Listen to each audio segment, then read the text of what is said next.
Aleluia! Meus irmãos, em nome de Jesus Cristo de Nazaré, você já viu falar de fé? Você já viu falar sobre fé? Qual é o tamanho da sua fé? Você tem fé? Você tem fé em quê? Em quem nós acreditamos? Quem você acredita? Quem eu acredito? E eu vou dizer para você, quando você fala para alguém daquilo que você acredita, os seus olhos brilham, a pessoa vê em você a convicção, a pessoa vê em você a certeza daquilo que você está falando. A gente aprende no mundo comercial que para você vender, você precisa primeiro acreditar, porque se você não acreditar naquilo que você está vendendo, você não vai convencer ninguém para comprar. E às vezes nós vendemos tanta coisa que a gente não acredita, mas tem que vender, não é verdade? Às vezes nós somos treinados, em algumas empresas, se não todas, para você vender algo que não é bom como se fosse bom. E você não acredita naquilo. E aí você tem que vender aquilo como se fosse bom, mas você sabe que não é bom. Tem um título de capitalização num banco, eu não vou falar para você, que você paga durante 60 meses, depois no final você recebe 90% daquilo que você pagou. E aí os funcionários abençoados que trabalham lá têm que convencer você que isso é bom para você. Você deixa o dinheiro 5 anos no banco, né? Hoje você que é bancário, eu também, né? Mas é verdade. Você deixa o dinheiro 5 anos no banco, no final você recebe o PET também, o Márcio também está lá. Você recebe 90% daquilo que você pagou. Aí falou, mas pelo menos você está economizando. Vai que você ganha, né? Tem seus argumentos. Mas o fato é que se nós não acreditamos, é difícil convencer, porque não há o brilho nos olhos, não há aquela questão da verdade, não há aquela questão da convicção, não há aquela questão de que é isso? Quando você fala de Jesus, quando você ouve algo igual aconteceu aqui, como que você pensa? O que você pensa? O que você pensa quando passa nesse momento? É verdade, Deus cura mesmo. É verdade, o Senhor está aqui, é verdade, os anjos do Senhor da cura estão aqui. É verdade, está acontecendo, você fica pensando, será? Será que é isso mesmo? Não precisa de tudo isso. Não tem problema você pensar assim. Eu não vou julgar jamais, não quero saber de julgar isso. O que eu quero trazer é para a nossa realidade. Qual é a fé que nós vivemos? Qual é a fé que nós acreditamos? Porque se você olhar para a Bíblia, o que o Senhor Jesus fez? Onde ele passava havia cura. Aonde ele passava ele ressuscitava morto. Aonde ele passava quem era aleijado andava.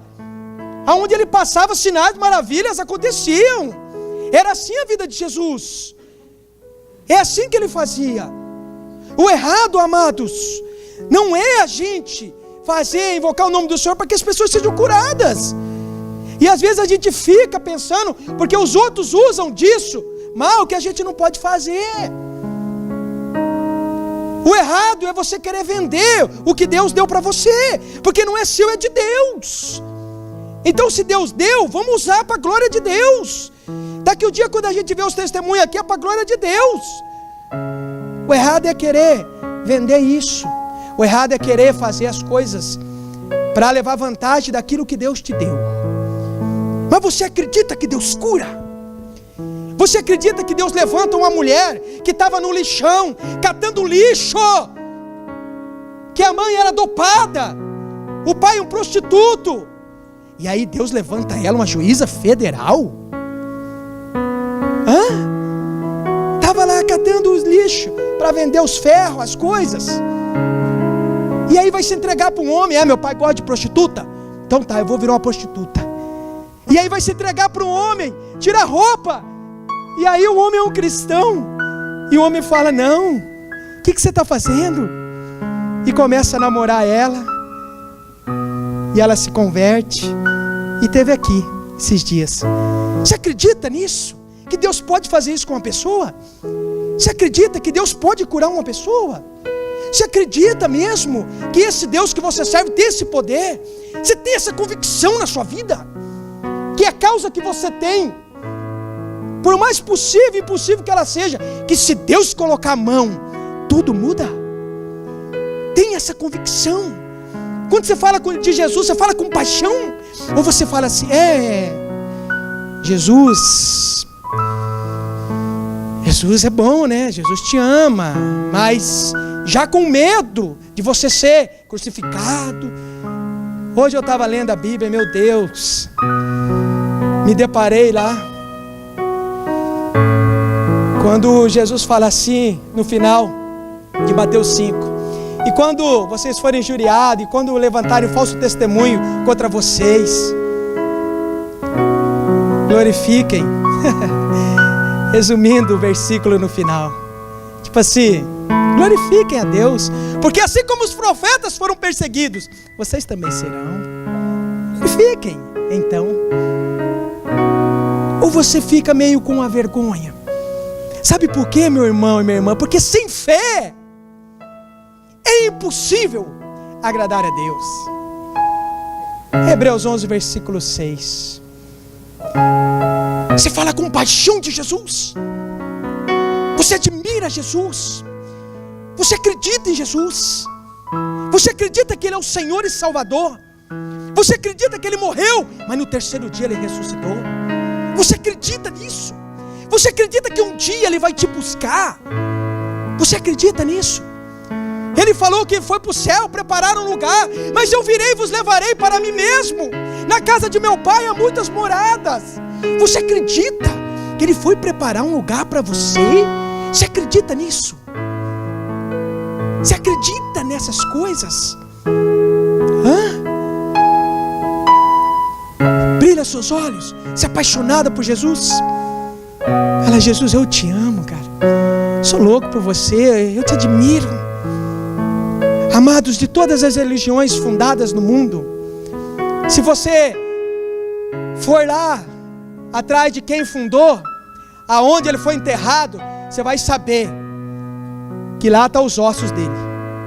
Mas quando você vai em Jerusalém e você chega lá no túmulo onde Jesus foi, está assim, ó, escrito, vazio. Ele ressuscitou. Ele ressuscitou. Ele venceu a morte. Mais de 500 pessoas o viram depois que Ele ressuscitou. Por isso que nós falamos, nós servimos a um Deus vivo. Um Deus vivo, onisciente, onipotente, onipresente. Está em todo lugar, detém todo o poder, detém toda a ciência. Ciência não é inimiga de Deus, não. Deus é que deu para o homem, para que o homem usasse para o bem do ser humano. Se usaram para o mal, não era isso que Deus planejava. Você é apaixonado, apaixonada por Jesus. Você acredita nessas coisas? Você acredita que Ele te ouve? Você acredita que Ele sabe o que você está passando? Você acredita que Ele quer mudar isso? Ou você acha que Deus quer que você sofra? Ministério do sofrimento. Não, eu tenho que sofrer mesmo. Tem uns que falam, você está sofrendo tanto porque outra vez lá, você foi muito feliz, agora você precisa sofrer. Você sabe o que a Bíblia diz para nós? Jeremias 29, versículo 13. Eu bem sei os pensamentos que tenho para vós, pensamentos de bem e não de mal, para lhes dar um futuro que vocês esperam. Sabe o que diz em Efésios 3, versículo 20? Um Deus que nos dá infinitamente mais, além de tudo que pedimos ou pensamos, conforme o seu poder que opera em nós. Acreditamos nisso de fato? Acreditamos? Temos a convicção desse Deus que cura, que transforma, que ressuscitou, que está em um lugar preparado para nós, que falou que vai vir nos buscar. Mas sabe qual é a nossa luta? É olhar para tudo isso e continuar sonhando e vivendo tudo isso. Talvez a gente saia daqui até acreditando, E alguns ainda estão meio assim, é normal, irmão. É uma luta no mundo espiritual. Há uma batalha sempre espiritual. Tudo que envolve espiritualidade, envolve Deus, vai ter uma batalha no mundo espiritual contra você. Há uma batalha no mundo espiritual para você chegar nesse lugar. Há uma batalha no mundo espiritual para você orar. Há uma batalha no mundo espiritual para você adorar. Há uma batalha, tudo que envolve Deus. Há uma batalha para você entender. Talvez você chegue aqui e você fica pensando tanto de coisa e fala, mas quero pensar isso, quero prestar atenção, mas a mente quer vagar. O detalhe é que durante os dias as coisas se passam. A presença do Espírito Santo de Jesus não é na nossa vida, não é na nossa casa às vezes, e aí as coisas se esfriam, porque a fé vem por ouvir a palavra. A fé vem por a gente alimentar o Espírito. Se hoje eu estou aqui, vou sair cheio do Espírito, amanhã eu tenho que continuar. Só que amanhã eu trabalho, pastor. Eu trabalho das 7 às 7 da noite, chego em casa cansado. Eu vou dizer para você, priorize Deus, que tudo vai ser diferente. Priorize o Senhor. Todos nós temos muita coisa para fazer. Eu também preciso, eu também tenho que trabalhar, eu também tenho que acordar cedo, e todos os dias quase à noite eu tenho compromisso. Amados, eu fui na Cidade de Deus sábado. Cidade de Deus é lá onde era o lixão. Aí tiraram as favelas, ainda tem algumas, e fizeram a vila lá. Conheci uns médicos, pastores, na escola do meu filho, e eles me chamaram para ir lá, num trabalho que eles fazem com as crianças. Aí eu fui lá com eles, e aí eles fazem um culto para as crianças, e depois distribuem lanche para as crianças. E as crianças andam livres, soltas lá na rua, uma coisa impressionante. Desde 2 aninhos até 13. Aí eu comecei a conversar com as crianças. Um de 9 não sabe ler. O de 10 falou que sabia, eu pedi para ele ler Mansidão, ele não conseguiu ler. O de 12 falou Aí ele pegou e viu que Mansidão estava bem em cima, aí quis me enganar, falou atividade. Falei, não é atividade. 9, 10 e 12 não sabem ler. E aí esses médicos, médico é ocupado ou não? Estão lá fazendo trabalho com essas crianças. E ele testemunhou um dia que começou a conversar com uma delas e falou assim, então o seu pai? Falou, tio, meu pai está preso. Ah, a sua mãe, então você traz. A minha mãe morreu.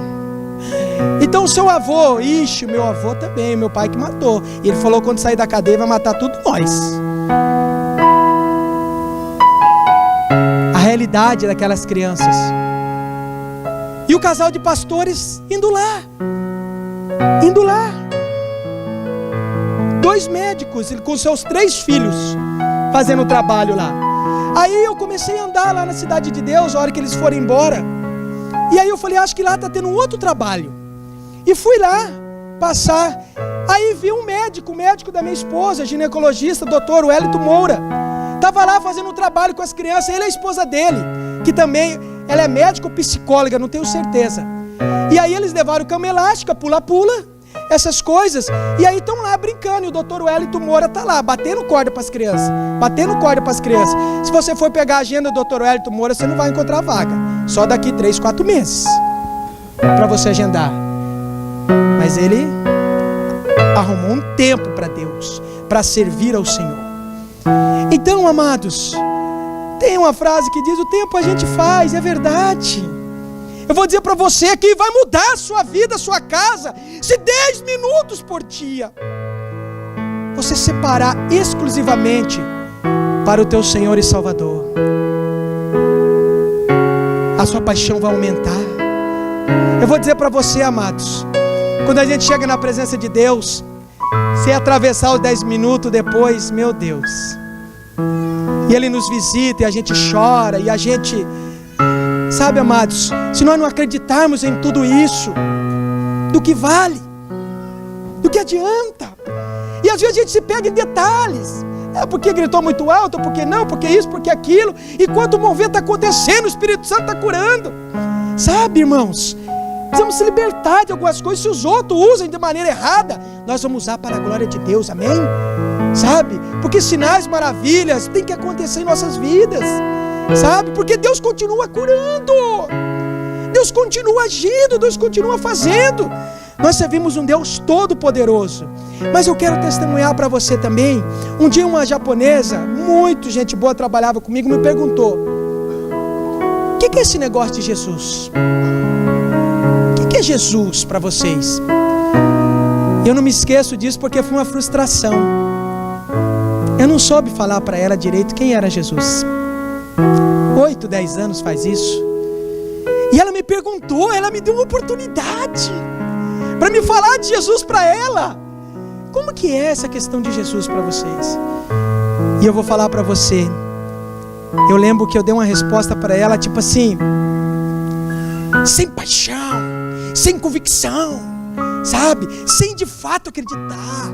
Falar, Jesus é o Deus que cura, Jesus é o Deus da provisão, Jesus é aquele que ressuscitou Lázaro no 4º dia, Jesus é aquele que foi, mas voltará a nos levar, Jesus é o meu Senhor e Salvador, é aquele que mudou minha vida, que transformou meu casamento, transformou minha casa.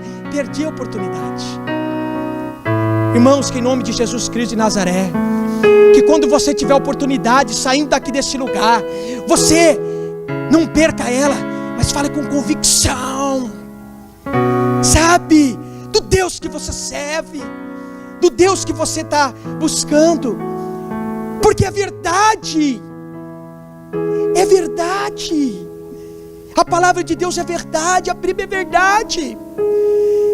E eu vou dizer para você, na Bíblia fala para ele, eu vou ler um pouquinho para você, como ele é chamado na Bíblia, nosso Senhor e Salvador. Testemunha, esse dia eu falei aqui, mas não deu tempo de a gente explorar. Mas ele é chamado testemunha fiel e verdadeira. Ele é chamado de rocha. Ele é chamado de sumo sacerdote. Ele é chamado de homem de dores. Ele é chamado de cabeça da igreja.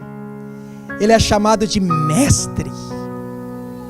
Ele é chamado de mestre.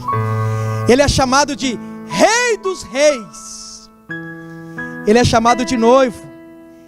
Abre parênteses. Quem é a noiva desse noivo? Ergue a mão. Quem é a noiva desse noivo? É a igreja. Ele é chamado de noivo. Ele é chamado de filho unigênito. Ele é chamado de Emanuel, Deus conosco. Ele é chamado de água viva. Ele é chamado de pão da vida. Ele é chamado de rosa de Saron. Ele é chamado de profeta. Ele é chamado de juiz. Ele é chamado de brilhante estrela da manhã. Ele é chamado de pastor e bispo das almas. Ele é chamado de Senhor dos senhores. Ele é chamado de pedra angular. Ele é chamado de Pai eterno. Ele é chamado de príncipe da paz. Ele é chamado de advogado. Sabia que você tem um advogado e é de graça? Sabia que você tem um advogado fiel para te defender contra toda a obra do diabo e contra todas as acusações do diabo? Você tem um advogado justo e fiel que te defende. Você sabia disso? Ele sempre está te defendendo diante do Pai. Mas olha o que ele fez, olha o que ela fez. Senhor, mas eu morri por eles, meu Pai. Eu morri por ele, eu morri por ela. Tem misericórdia. Tá bom, meu filho. Tá bom. Sabe por que não acontece muitas coisas na nossa vida? Porque nós temos um advogado fiel. Sabia que ele é chamado também de advogado?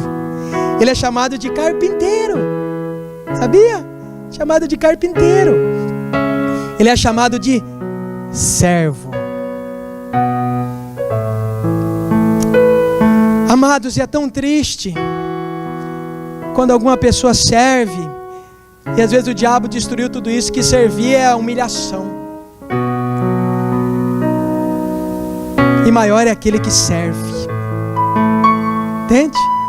Maior é aquele que serve. Mas servir, hoje em dia, agora vai a humilhação. Ah, se eu tiver que lavar o banheiro no encontro. Ah, se eu tiver que ser escada para os outros subir. Ah, se eu tiver que ser, é uma humilhação. Ah, se eu tiver que servir fazendo isso ou fazendo aquilo. Não. Ele foi chamado de servo.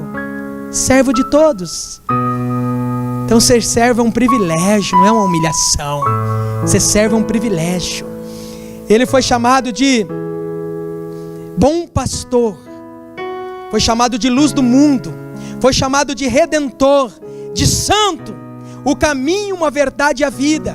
Foi chamado de todo-poderoso, chamado de salvador, chamado de leão da tribo de Judá, chamado de autor e consumador da nossa fé, chamado de filho do homem, chamado de aurora do dia, chamado de o Amém, chamado de âncora da alma, chamado de Alfa e Ômega, o princípio e o fim, chamado de videira verdadeiro, chamado de Messias.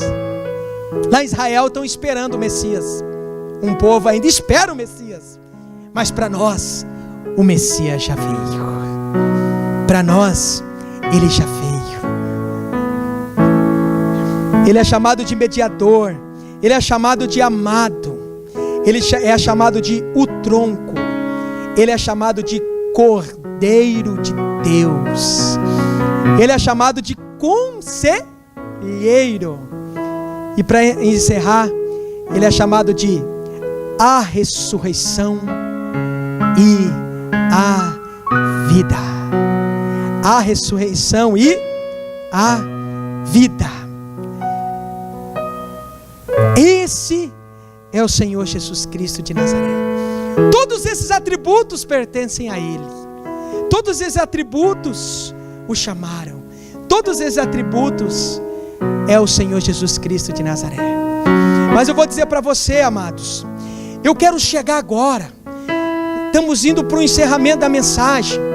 E eu quero chegar agora com você sobre de tudo isso que eu falei agora, sobre esse Jesus, sobre essas coisas, sobre tudo isso que nós temos aprendido nesses dias.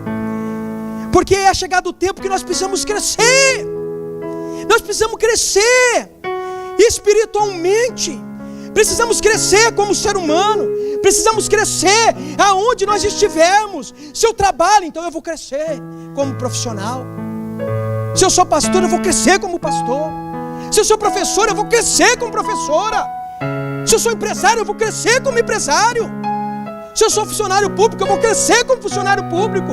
Seja o que eu for, nós precisamos crescer, tanto no natural quanto no espiritual. Por quê, pastor? Vem aqui para mim, abre a sua Bíblia em Isaías, Lucas 2, versículo 52. Paulo, traz a escada para mim, por favor. Lucas 2, versículo 52, por favor. Lucas 2, versículo 52.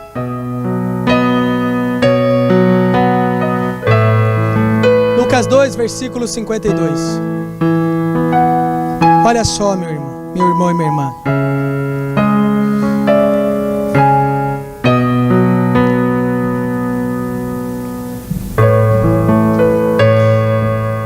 Lucas 2, versículo 52.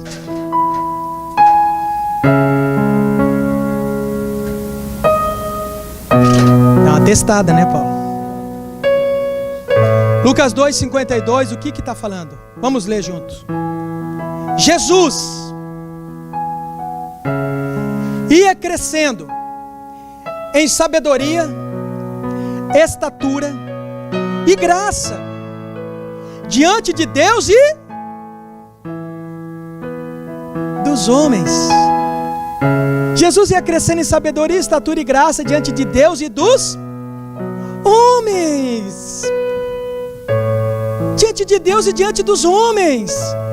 Mas eu vou dizer para você, meu irmão, a gente conhece muitas e muitas pessoas, para a glória de Deus, e vê tantas pessoas inteligentes que cresceram tanto no mundo natural, mas tão ignorantes no mundo espiritual.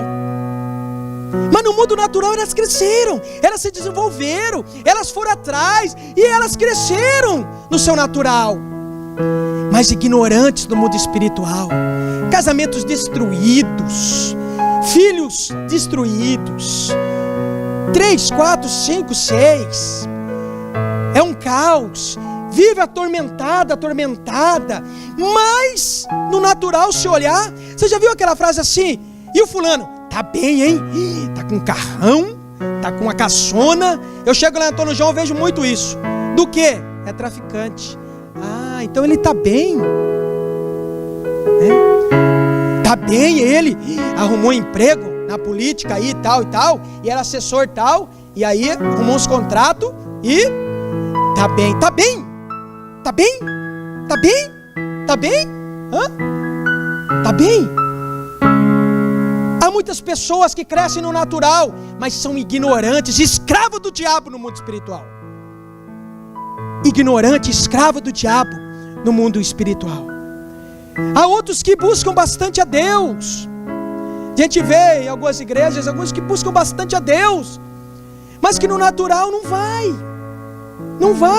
não acontece, vive no sofrimento, e vive porque não faz o simples, porque não procura crescer no simples, não procura crescer, sabe, nas coisas simples, às vezes numa contabilidade, que é só se esforçar um pouquinho e fazer a contabilidade. Meu Deus, 10 mais 30 mais 40 mais tanto, eu ganho 1.000, 10 mais 300 mais 500 mais 800 dá 1.500, poxa, então eu estou com déficit de 500, eu não posso, poxa, mas nem isso se esforça para fazer, nem isso se esforça. Aí Deus me ajuda, filho, é só você fazer as contas. Você tem que arrumar mais dinheiro, você tem que cortar gastos, filho. Ah, aconteceu algum imprevisto, aí é outra coisa, não deu certo, aí é outra coisa, não deu, todo mundo tem imprevisto, aconteceu uma doença, aconteceu um negócio, e não saiu, isso é uma coisa, mas no geral, eu peguei um exemplo simples, mas a gente pode pôr outro exemplo, a gente pode ser para isso, outro exemplo. Eu quero ser um grande mecânico, mas você foi fazer um curso? Você foi procurar, você se esforçou? Você foi lá, pegou o diploma? Ah, eu quero ser engenheiro, mas você está estudando para passar na faculdade? Mas eu oro muito, eu participo, eu vou na igreja. Mas se você não orar, se você não estudar, você não vai passar. Se você não fazer a sua parte, como é que vai ser? Deus me abençoa. Você acha que Deus é justo porque você orou e não estudou? E o que estudou, mas não orou, então você vai passar? Só se for para um grande propósito, meu irmão, o natural vai passar aquele que mais se dedicou. Porque é onde que dá justiça, então eu não estudo, eu não faço minha parte, mas porque eu orei, então tem muitos que não crescem no natural, mas tem entendimento espiritual. Agora, qual que é o ideal? Vamos chegar no ideal. O nosso maior exemplo, e sempre a gente vem para ele, crescia em sabedoria, estatura e graça diante de Deus e diante dos homens. Diante de Deus e diante dos homens, ele crescia. Então, se você falta um pouco da espiritualidade, é hoje que nós vamos mudar isso aí, em nome de Jesus Cristo. Se você falta um pouco do natural, é hoje também que vai mudar isso aí, em nome de Jesus. Nós precisamos ter um equilíbrio das duas coisas. Mas eu vou dizer para você, você tendo um equilíbrio das duas coisas, você vai chegar em lugares aonde você nunca imaginou que chegaria. Mas para isso é preciso maturidade, é preciso crescimento.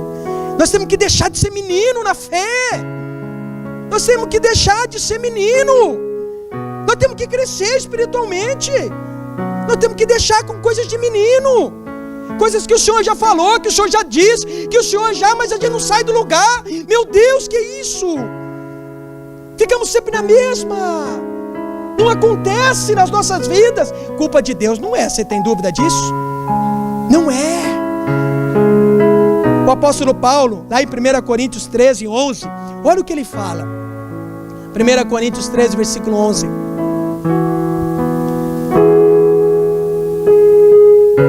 Olha o que ele fala. Quando eu era menino, eu falava como? Pensava como? E raciocinava como? Quando me tornei homem, deixei para trás as coisas de menino. Deixei as coisas de menino. É triste ver homens de 40, 50, 70, até algumas coisas, que não cresceram, que continuam. Eu tenho uns que jogaram futebol comigo, e que quando eu jogava de segunda a sexta, sábado e domingo, e aí ia jogar e tal. Poxa, eu casei, eu tenho 2 filhos, virei pastor, mas tem muitos que estão lá, jogam de segunda a sexta, depois toma uma depois do jogo, né? E aí sábado joga, isso, aquilo, e a mulher, se quiser, aguenta, né? Fala, meu Deus, não cresceram até hoje, não entendeu o que passou. Tem outros que querem até hoje querer jogar, e sabem, estão com 40 anos e tal, e quer jogar no mês, já passou.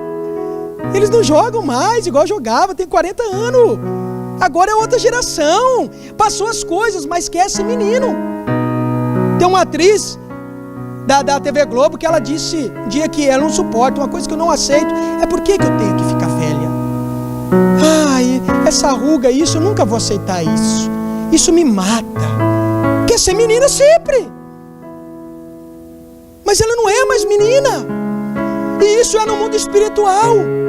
Eu vou dizer para você, se os pastores falaram para você 3 vezes a mesma coisa, te deram o mesmo conselho 3 vezes, você é menino ou você é menina, você precisa crescer. Porque a palavra dos pastores não vai mudar, porque a palavra do pastor é a Bíblia, e a Bíblia não muda. Falou para você que você tem que perdoar, não adianta, você vai falar 10 vezes com o pastor, ele vai falar 10 vezes para você, você tem que perdoar. Você tem que honrar o seu marido. Você vai procurar ele 20 vezes, ele vai falar para você, você tem que honrar o seu marido. Você tem que tratar bem a sua esposa. Trata ela como uma princesa. Você vai procurar 20 vezes, o pastor vai falar, você tem que tratar bem a sua esposa. A gente acha que vai mudar. Não, a Bíblia é a mesma. Precisamos crescer. Precisamos crescer. No mundo natural não é isso. No mundo natural, a gente vai trabalhar na empresa e os caras colocam lá, ó, você pode chegar lá. Você está aqui, você pode chegar lá, você precisa fazer isso, você fazer 100 e tantos %, você chega e você vai indo, você quer chegar lá, só que no mundo natural, às vezes, as pessoas ensinam que você tem que ir pisando em quem está embaixo de você. No mundo espiritual, quanto mais você cresce, mais você desce. Quanto mais Deus coloca você lá em cima, mais você desce. E a vontade de Deus, amados, é a estatura do varão perfeito. A vontade de Deus para mim e para a tua vida é que nós cresçamos tanto espiritualmente, mas às vezes a gente quer ficar só aqui, só no primeiro passo. Qual que é o primeiro passo? Aceitar Jesus e vir na igreja. E o Senhor quer levar a gente em lugares altos, a palavra dele diz. Quer nos levar em lugares altos, quero te mostrar coisas, filho. Quero te contar o meu segredo, quero me revelar a você. Eu quero colocar você em lugares altos, filho. Eu quero que você cresça, que você vai crescendo, filho, que você vai crescendo. Mas tem muitos que se acomodam em ficar aqui. Se acomodam em ficar aqui. E Deus quer que você cresça diante dele e diante dos homens. Quanto mais a gente busca Deus, quanto mais a gente cresce, mais a gente se aproxima do propósito e da vontade dele. Quanto mais a gente cresce espiritualmente, mais a gente está chegando no propósito dele. E o apóstolo Paulo chegou. O apóstolo Paulo, ele fala assim, completei a carreira, guardei a... Ele completou, ele fez o que precisava. O Senhor Jesus também completou. Ele fez tudo o que precisava. Mas irmão, vai ficar com você que vai decidir. Você vai querer ficar aqui? Ou você vai querer chegar no topo? Ou você vai querer experimentar tudo que Deus sonhou para você? Tudo que Deus projetou para a sua vida? Os planos de Deus são perfeitos. A vontade dele é boa, perfeita e agradável. Ele sonha com você, ele sonha com os projetos que ele projetou para você. Aonde você vai ficar, meu irmão e minha irmã? Você vai ficar onde? Você vai ficar no primeiro? Não fica não, tem muito mais para a sua vida. É algo lindo quando o Senhor formou você. Salmo 139, ele diz assim, que ele te formou de uma forma incrível e admirável. Ele quer colocar você em lugares altos, lugares de honra. Assim como ele colocou José como governador do Egito. Assim como ele colocou Daniel como um homem mais respeitado no seu país, na sua nação. Assim como ele colocou Jesus como rei dos reis, senhor dos senhores. Ele quer colocar você em lugares altos. Você vai querer chegar lá? porque é esse o projeto para você. Deus quer que um cristão íntegro, honesto, chegue ao topo de juiz, para que seja íntegro e honesto lá como juiz. Deus quer que você seja um empresário bem sucedido, e que como empresário você trate bem seus funcionários, você abençoe vidas, você cresça, que você chegue na chefia onde você está trabalhando, para que lá, se o teu chefe hoje não é um exemplo, para que você seja um exemplo, que você tenha uma vida financeira saudável, que você chegue lá para você ajudar as pessoas que precisam à sua volta, e para ajudar no reino de Deus. Deus quer que você chegue no topo. Mas quanto mais você chegar, quanto mais Deus te colocar, mais você vai diminuir. Dá para entender isso? Quanto mais você chegar lá em cima, mais você vai ser tapete para quem quer crescer. É diferente do mundo que às vezes, tem alguém crescendo, vou matar logo, você não vai tomar meu lugar. Com Deus não, com Deus você não tem medo de ninguém, porque você sabe que foi Deus que te colocou. E a Bíblia fala, a porta que Deus abre, ninguém fecha. E a porta que Deus fecha, ninguém abre. Quantas portas Deus sonha em abrir para você? Quantas portas Deus sonha em abrir para você? Quantas portas Deus sonha para você ir crescendo, crescendo, crescendo, tudo para a glória de Deus. Mas o inimigo quer deixar a gente sempre lá embaixo, como cauda e não cabeça. Mas você é filho do Deus vivo, Todo-Poderoso. Deus quer te colocar em lugares altos. Cresça diante de Deus, cresça diante dos homens, porque você serve esse Deus que nós falamos agora. Esse Deus que você serve. Fique de pé em nome de Jesus.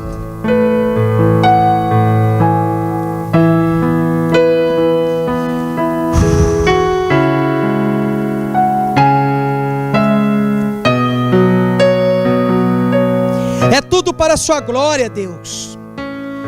É tudo para a sua glória, Deus. Tudo que o Senhor tem projetado para as nossas vidas, Deus, é tudo para a sua glória.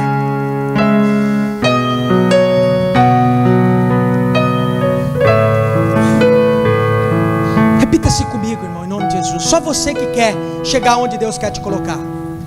Só você que quer chegar onde Deus quer que você chegue. Vocês falam, eu não quero chegar em lugar nenhum que Deus quer me colocar. Você não precisa falar. Mas é só você que quer.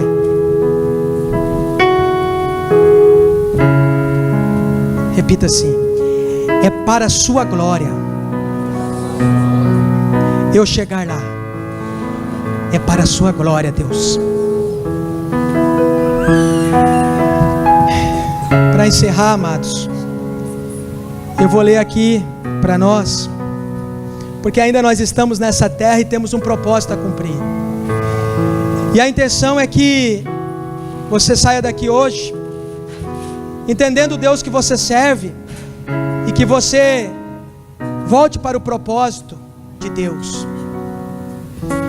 Porque a verdade é que se você é um justo, uma justa, você é um homem ou uma mulher de Deus, você tem que estar em lugares estratégicos, você tem que estar em lugares altos, porque tudo vai ser para a glória de Deus. Amém? É verdade ou não é? Então cresça em nome de Jesus. E para encerrar eu quero ler o Apocalipse capítulo 5, em que João vai fechando o Apocalipse e ele fala sobre algo que virá. Ele fala assim: e vi na destra do que estava sentado sobre o trono um livro escrito por dentro e por fora, selado com 7 selos. E vi um anjo forte bradando com grande voz: quem é digno de abrir o livro e desatar os seus selos? E ninguém, nem no céu, nem na terra, nem debaixo da terra, podia abrir o livro nem olhar para ele. E eu chorava muito, porque ninguém for achado digno de abrir o livro, nem de o ler, nem de olhar para ele. E disse um dos anciãos: não chore, eis aqui o leão da tribo de Judá, a raiz de Davi, quem venceu para abrir o livro e desatar os seus 7 selos. Eu olhei, e eis que estava sentado no meio do trono, dos 4 anciãos viventes, e entre os anciãos um cordeiro, como havendo sido morto, e tinha 7 pontas e 7 olhos, que são os 7 Espíritos de Deus enviados a toda a terra. E veio e tomou o livro da destra do que estava sentado no trono. E havendo tomado o livro, os 4 animais e os 24 anciãos prostraram-se diante do Cordeiro, tendo todos eles harpas e salvas de ouro cheios de incenso, que são as orações dos santos. E cantava um novo cântico, dizendo: digno és de tomar o livro e de abrir os seus selos, porque foste morto, e com que teu sangue compraste para Deus homens de toda tribo e língua e povo e nação. E para o nosso Deus os fizestes reis e sacerdotes, e eles reinarão sobre a terra. Repita assim comigo: eles reinarão sobre a terra. Vou continuar. E olhei e ouvi a voz de muitos anjos ao redor do trono, e dos animais e dos anciãos, e era o número deles milhões de milhões e milhares de milhares. Com grande voz diziam: digno é o Cordeiro. Repita-se comigo: digno é o Cordeiro. E ele continua dizendo que foi morto de receber, digno é o Cordeiro que foi morto de receber o poder e riquezas e sabedoria e força e honra e glória e ações de graças.